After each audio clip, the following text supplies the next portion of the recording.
And if I happen to speak formal English, there are certain values encoded in that. Not all students want to buy into that value system. And so when the teacher says, oh, that's not correct, there's a value built into that, because what the student hears is, my language is incorrect. Or if the teacher says, you should speak standard English, there's an implication there. What I speak is not standard English. And so we have to be very careful how we choose our words. Now, is AAVE an actual language? You're a linguist. Absolutely. And I know that this is a big deal for linguists. If you've listened to Bridget Anderson talk, it's a legitimate language. It's a dialect like any other dialect. It's not as prestigious as some other dialects. If you speak a Boston dialect, for example, that's a very prestigious dialect. But there's certain things you can say in African American vernacular that you can't say in formal English. I mean, can you imagine Zora Neale Hurston or any of the wonderful African American writers trying to do it in standard English? They're just ideas that you can't express in certain dialects. Nicole, you're a parent of 3? Yes. You grew up in this area? I grew up in Philadelphia. In Philadelphia, okay. Yes. Have you ever code switched? Absolutely. I think we all code switch, and I code switch every single day. My children code switch. It's just a time and a place for everything.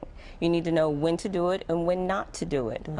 It's okay to talk to your friends a certain way, but once you are in a professional setting and you need someone to understand what you're saying and you need to get a point across, you need to talk. You need to code switch. You need to talk regular English, standard English. So absolutely, I think we all code switch.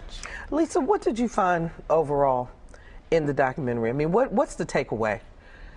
The takeaway was, I guess I would probably say about 95% of the folks thought that this was an important tool, and that it was very important for the younger people who weren't code switching to know that if you don't do this, you're only going to hurt yourself.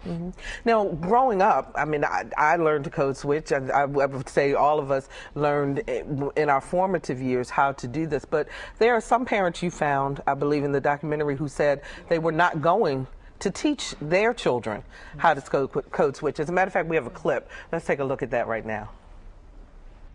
Namely, why I don't want to teach them the same thing. I teach them to practice speaking the same way in every setting, at home, at school, at church.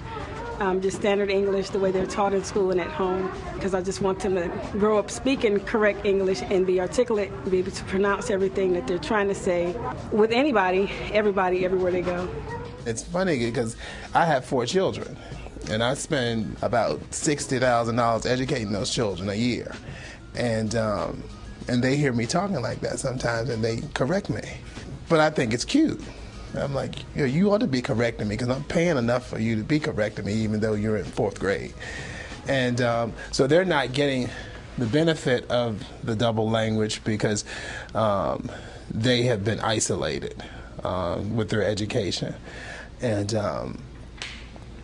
so they don't have that, they're not going to have that great, I call it that great benefit, because there's nothing more relaxing and fun to be around your boys, your fraternity brothers or whatever, and just drop it all.